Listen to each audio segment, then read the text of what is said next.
En direct du MIPIM, je suis maintenant avec Chloé Laurent et Roland Cubin, respectivement chef de projet et directeur des opérations chez Groupama Immobilier.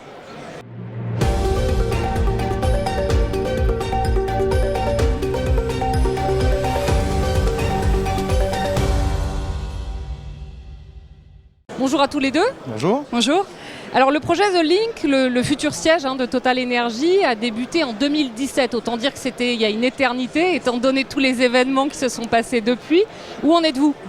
Écoutez, c'est une réponse, je vais commencer par cette signature un peu mythique puisqu'on a gagné le concours en 2017, comme vous l'avez dit. En 2020, on s'est retrouvé confiné 2 jours après la signature, donc on a eu le temps de réfléchir à se dire est-ce qu'on a mis les bons ingrédients dans cette tour pour survivre finalement cette modification sur les usages et les mentalités. Donc on est assez content finalement avec le recul, on a eu le temps de réfléchir à ça par nos nombreux confinements.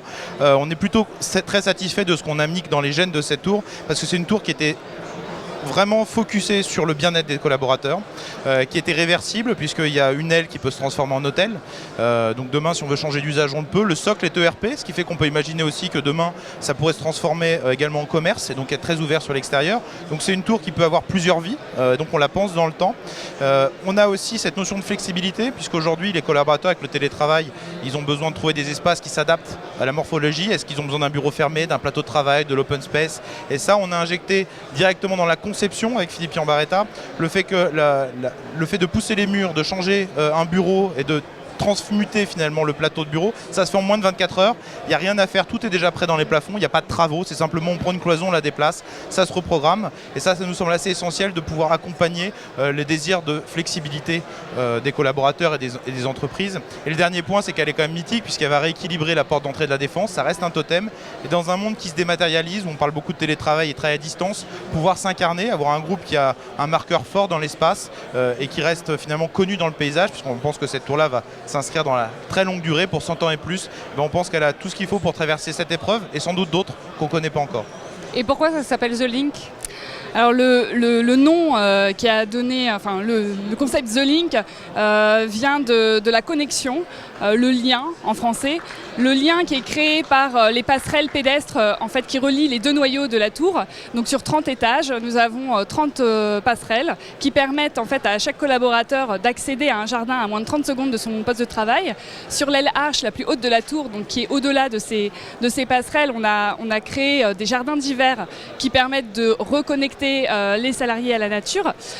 Donc ça, c'est un engagement fort de la tour.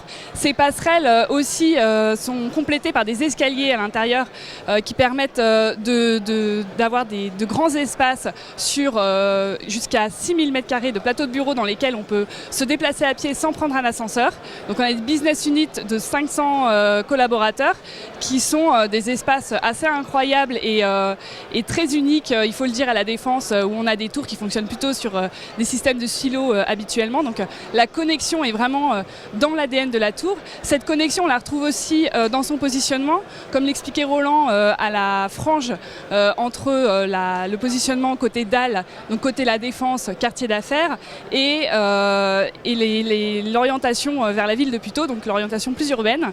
Donc cette tour est vraiment bi-orientée et connectée avec un escalier monumental qui sera développé aussi par l'aménageur pour pouvoir permettre de connecter la ville à la dalle via ce projet également. Alors, est-ce que la tour, c'est encore quelque chose de bas carbone compatible ? C'est une bonne question parce que dans l'absolu, dire qu'une tour aujourd'hui c'est bas carbone et c'est bas carbone compatible, c'est très discutable. Voire ce serait plutôt non.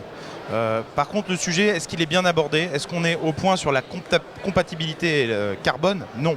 Aujourd'hui, on le compte mal et on ne peut pas imaginer une tour isolée de son environnement. Puisqu'une tour isolée dans la campagne, oui, c'est pas bon en termes de carbone. Par contre, au centre du plus grand quartier d'affaires avec le meilleur réseau de transport européen, donc on limite les transports, on limite les allers-retours. Et là, avec tous les services qui sont autour, elle prend son sens.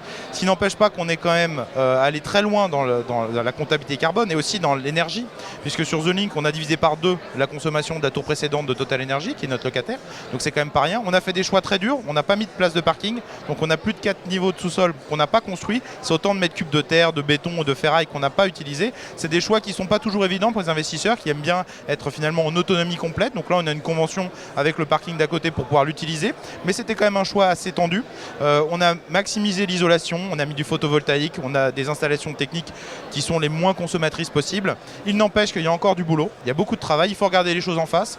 On n'est pas encore tout à fait au point. On a des outils techniques qui nous aident avec du béton bas carbone, avec des nouveaux types de distribution technique qui sont plus efficaces, mais on ne peut pas dire qu'on y est encore. Donc on a besoin d'ouvrir un peu les chakras, de bien appréhender cette problématique complexe du carbone, de voir dans quoi ça s'inscrit. Et c'est en ça que la réglementation est un peu limitée, puisqu'on va traiter une tour sans environnement. Et finalement, entre de l'étalement urbain, quelque chose qui se prendrait place dans un campus tertiaire très éloigné avec les transports, versus quelque chose de dense dans le quartier d'affaires, je pense que là, c'est très largement discutable. Moi-même, je ne sais pas encore vous répondre à ces questions parce qu'on travaille avec des bureaux d'études et c'est pas simple. Ça dépend d'hypothèses qu'ils ont pris, des hypothèses assez fines. Donc on n'y est pas encore, on investit beaucoup.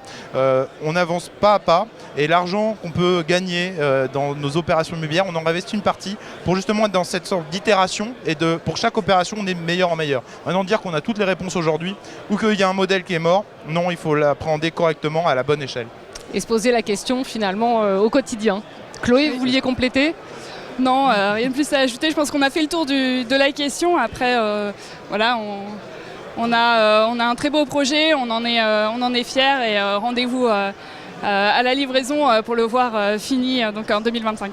Très bien. Merci beaucoup à tous les deux pour cette présentation. Ouais, je m'en voudrais quand même de finir sans saluer le travail de Philippe Chiambaretta qui est pas un ami mais presque quand même, parce que ça fait des années qu'on travaille avec lui, on salue quand même le travail remarquable qu'il a pu faire et s'appuyer aussi avec des architectes ou des bureaux d'études ou tous ceux qui nous aident à travailler sur ce projet-là, c'est quand même important de les saluer parce que nous on est là en représentation, mais il y a énormément de monde qui travaille sur un projet de cette importance et donc on les salue tous, on ne va pas les citer là mais on pense à eux et on les remercie. Merci beaucoup. Merci à vous.